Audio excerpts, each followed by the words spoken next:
Assalamualaikum warahmatullahi wabarakatuh. Kumpulan kami akan bercakap mengenai perbandingan tokoh yaitu Usman Awang dan juga Khairil Anwar. Kumpulan kami terdiri daripada 4 orang yaitu Ashraf Irfan, Khairul Azhar, Amira dan juga saya sendiri Ahmad Az-Zuhur. Assalamualaikum dan salam sejahtera. Khairil Anwar dan Usman Awang merupakan dua nama yang besar dalam bidang kesusasteraan sehingga ke hari ini karya mereka masih dimiliki dan dibaca. Mereka ini membawakan pandangan mereka sendiri melalui cara dan pendekatan mereka dalam bidang penulisan. Usman Awang dan Khairil Anwar sangat dikenali di Indonesia dan juga Malaysia. Jadi dalam video ini kita akan melihat perbandingan antara dua orang tokoh ini dari pelbagai aspek. Assalamualaikum warahmatullahi wabarakatuh. Nama saya Muhammad Ashraf Irfan.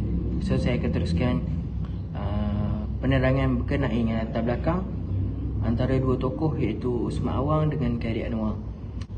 Usman Awang atau nama sebenar beliau ialah Wan Osman, merupakan anak kepada pasangan Wan Cik dan Halimah.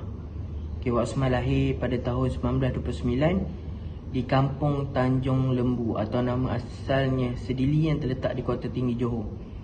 Setelah Usman Awang kehilangan ibunya, keluarga mereka dilihat mempunyai tekanan dari segi ekonomi. Ayahnya mengambil keputusan untuk menghantar Usman Awang ke ibu saudaranya. Setelah menghantar Usman Awang ke ibu saudaranya, setelah selesai persekolahan, Usman Awang bekerja di sawah untuk membantu keluarganya. Usman sedar bahawa beliau hanya menumpang, jadi beliau harus bekerja keras. Dan kemudian nasib Usman Awang menjadi lebih teruk apabila menjadi korban apabila diserahkan kepada pihak Jepun oleh penghulu kampung.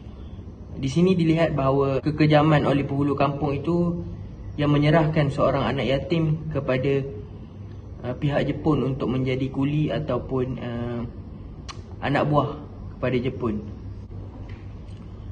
Setelah beberapa tahun menjadi hamba atau orang suruhan Jepun, beliau mengambil keputusan untuk lari dan menyertai pasukan beruniform yang dikenali sebagai botai, iaitu merupakan polis Jepun, pelatih polis Jepun. Tetapi ia tidak bertahan lama apabila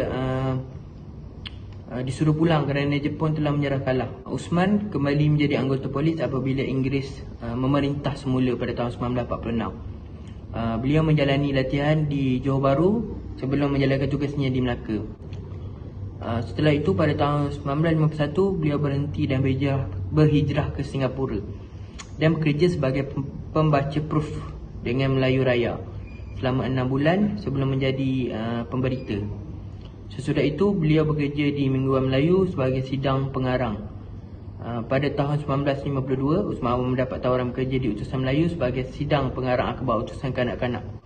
Beliau diangkat menjadi pengarang utusan Zaman dan majalah Mastika selepas itu. Pada tahun Melayu mencapai kemerdekaan, utusan Melayu berpindah ke Kuala Lumpur dan Usman Awang turut serta berhijrah dan memegang jawatan yang sama. Dalam tahun 1961, beliau terlibat dalam peristiwa mogok yang ditimbulkan oleh utusan Melayu. Akibat daripada mogok tersebut, beliau berhenti dan menganggur seketika. Pada tahun 1962, Usman Awang bekerja di Penerbitan Federal selama 8 bulan. Kemudian beliau berkhidmat sebagai sidang pengarang di Dewan Bahasa dan Pustaka. Jawatan pertama adalah sebagai sidang pengarang untuk majalah Dewan Bahasa. Kemudian beliau menjadi pengarang untuk majalah Dewan Masyarakat, Dewan Sastra dan Dewan Budaya. Jawatan yang disandang beliau ketika itu adalah Pegawai Penyelidik Kanan. Usman Awang kemudian ditukarkan ke bahagian pembinaan dan pembangunan sastra. Beliau telah memegang jawatan tersebut daripada bulan Mei 1982 sehingga Julai 1985. Antaranya ialah Persatuan Persahabatan Malaysia-China. Jawatan ini dipegang hingga tahun 2001. Selain itu beliau dilantik sebagai penasihat sastra Maybank mulai 1991 hingga tahun 2000. Dan Usman kembali ke negeri abadi atau membuskan nafas akhir beliau pada 29 November 2001 kerana keracunan makanan yang serius dan kemudian telah membawa kepada serangan jantung dan kerosakan buah pinggang. Tokoh yang seterusnya adalah Khairil Anwar. Beliau dilahirkan di Medan, Sumatera Utara pada 26 Julai 1922 dan merupakan anak tunggal kepada Toles dan Salihah. Sebelum berkahwin dengan Toles, Salihah merupakan seorang janda yang mempunyai anak satu yang bernama Khairani. Beliau dilahirkan dalam keluarga yang berketurunan Minangkabau yang bersifat konservatif dan taat pada agama. Suasana ini atau susunan keluarganya ini menyebabkan Khairil merasakan bahawa beliau harus menuruti segala didikan agama dan tradisi yang beliau rasakan, dan juga beliau merasakan perkara ini sebagai kolot. Tolis pernah menjawat jawatan bupati atau ketua daerah di Inderagiri, Tanjung Balai dan Pengkalan Beradan. Pekerjaan ayah beliau menyebabkan keluarga beliau sering berpindah randah dari satu tempat ke satu tempat lain. Sejak kecil Khairil Anwar ni duduk dengan neneknya dan beliau sangat akrab dengan neneknya. Apabila neneknya meninggal, dia merasa satu kehilangan yang besar. Disebabkan bapanya merupakan seorang yang dihormati, Khairil juga disenangi oleh orang sekeliling.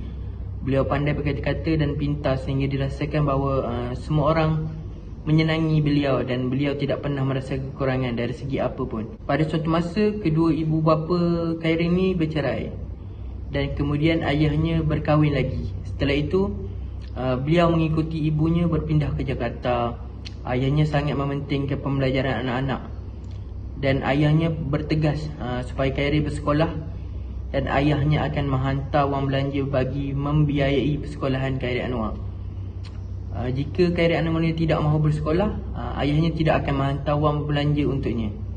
So perwatakan ayahnya dikatakan sebagai seorang yang bangga diri dan dilihat angkuh. Anwar disifatkan sebagai seorang anarki yang berwajah kacak, persis seorang yang berbangsa Cina dan suka berbicara, ketawa, dan pergerakannya selalu memperlihatkan hubungan dengan apa yang ingin diceritakan. Setelah meningkat dewasa, Khairil berkenalan dengan isterinya iaitu Afsyah selama 3 bulan sebelum membuat keputusan untuk bernikah. Mereka dikurniakan seorang anak perempuan. Perkahwinan mereka tidak bertahan lama kerana perwatakan Khairil yang tidak peduli tentang kehidupan keluarga mereka. Khairil hanya akan membaca dan menulis, manakala Afsyah harus bekerja untuk menafkahi keluarganya. Bila Khairil mempunyai wang, beliau akan menggunakan wang untuk membeli buku.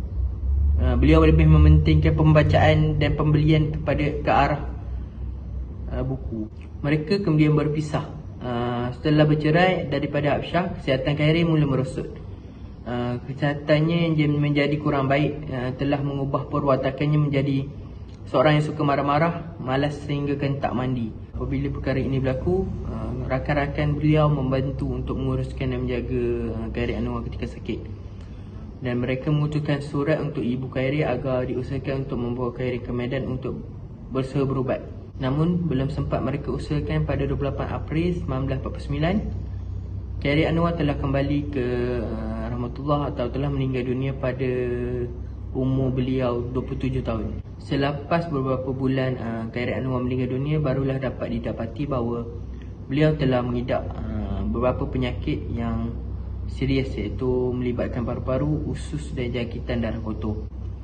Ketika pengkebumiannya, Menteri Indonesia yang pertama yang juga merupakan bapa saudara Khairil telah mengatakan bahawa Khairil merupakan seorang pejuang revolusi Indonesia dengan gaya beliau itu sendiri. Dari aspek pendidikan, Usman Awang mendapat pendidikan sehingga darjah 6 di Sekolah Melayu. Beliau telah bersekolah di Kuala Sedili, Mersing dan juga Bandar Maharani sehingga lulus darjah 6. Beliau telah mendapat keputusan yang baik semasa tamat darjah 6, tapi beliau tidak berpeluang untuk menjadi guru kerana pada masa itu dia pun telah mula menduduki Tanah Melayu. Di Khairil Anwar pula, beliau telah menerima pendidikan di Holland Inland School atau dikenali sebagai HIS di Medan, Indonesia. Setelah berpindah ke Jakarta, beliau telah bersekolah di Mulo yang merupakan sekolah menengah pertama Hindia Belanda di Medan, Indonesia. Jadi Khairil Anwar ini dia tidak menghabiskan persekolahannya. Sepanjang masa lapang beliau akan membaca buku-buku berkenaan falsafah, politik, kesusastraan, buku agama dan juga lain-lain. Walaupun beliau tidak habis sekolah, tetapi beliau sangat mahir dalam bahasa Jerman, bahasa Belanda dan juga bahasa Inggeris kerana beliau banyak membaca. Baiklah, saya akan meneruskan lagi pembentangan kumpulan kami dan kita akan pergi kepada anugerah kedua-dua tokoh yang telah kumpulan kami pilih, iaitu tokoh yang pertama adalah Usman Awang dan juga Khairil Anwar. Untuk tokoh Usman Awang ini, anugerah yang telah dicapai iaitu yang diperolehi oleh Osman Awang ini.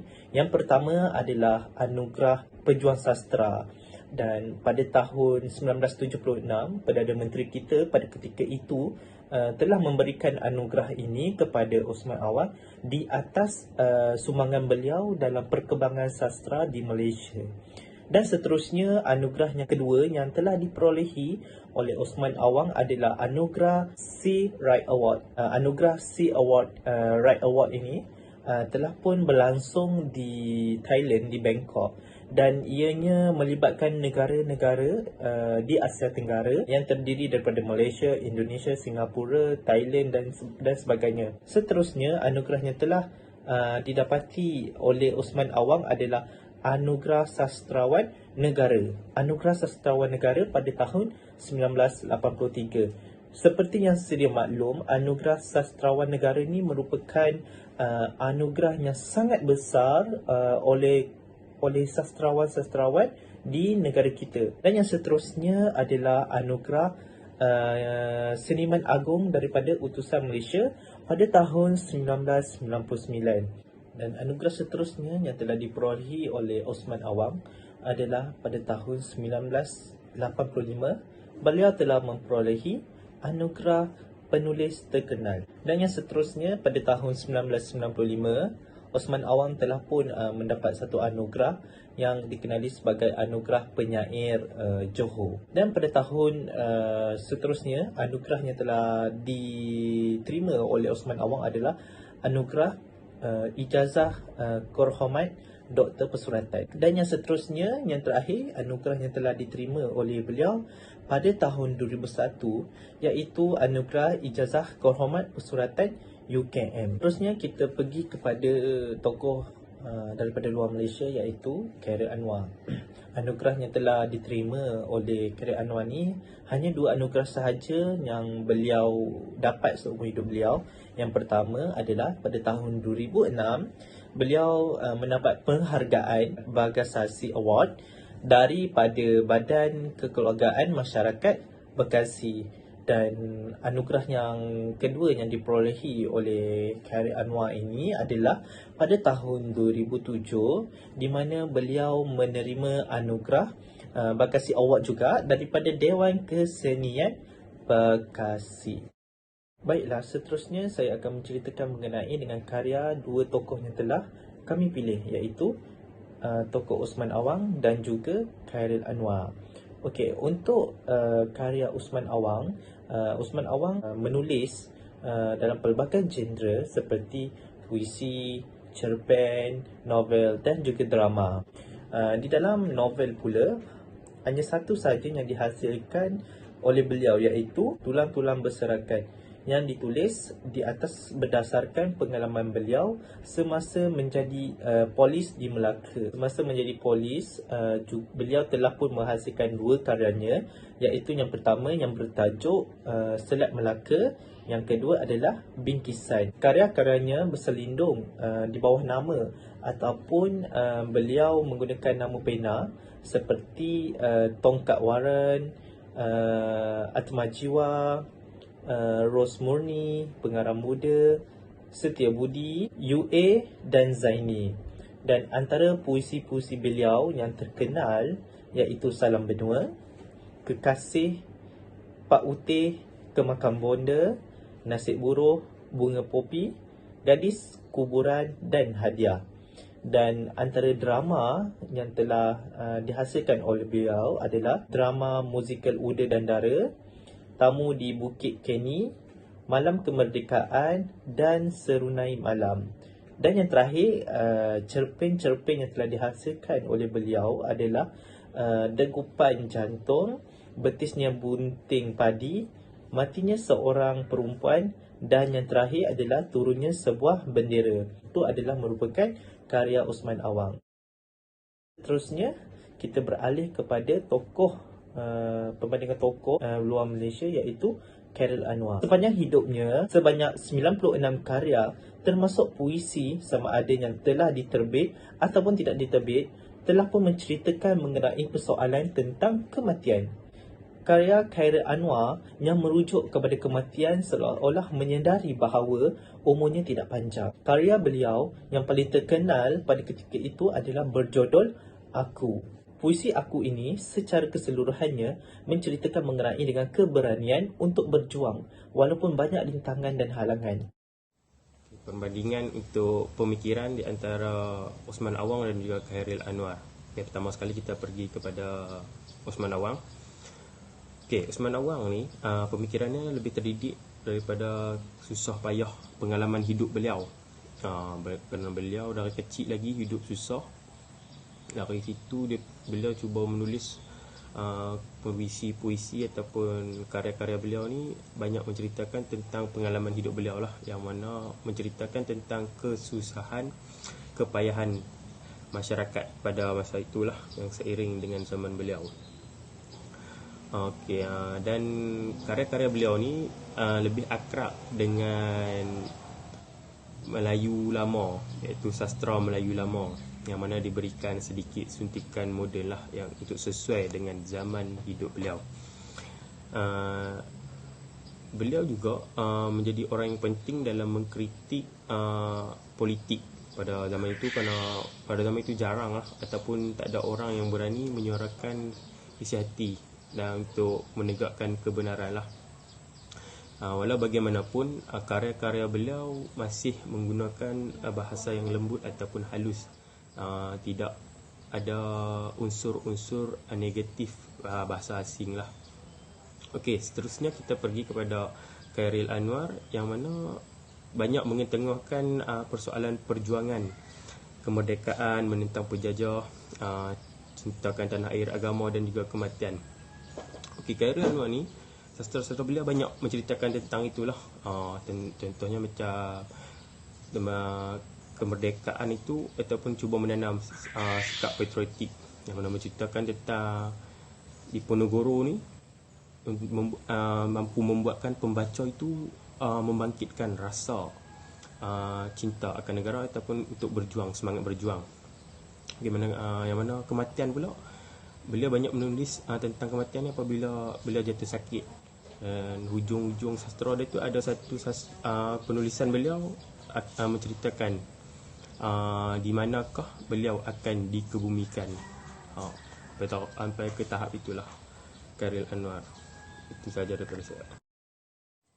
Secara kesimpulannya, jika kita lihat secara mata kasar, Osman Awang dan juga Khairil Anwar ini mempunyai perbezaan lah dari segi pemikiran mereka. Tetapi pada saya melihat ada satu persamaan, iaitu mereka berdua dalam banyak karya mereka ni cuba menuntut keadilan sosial dan juga memperjuangkan nasionalisme.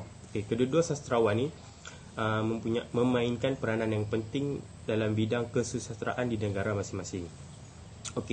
Bagi Osman Awang, karya-karya beliau akan terus hidup dan bersuara bagi memperjuangkan nasib sosial masyarakat. Manakala bagi Khairil Anwar pula,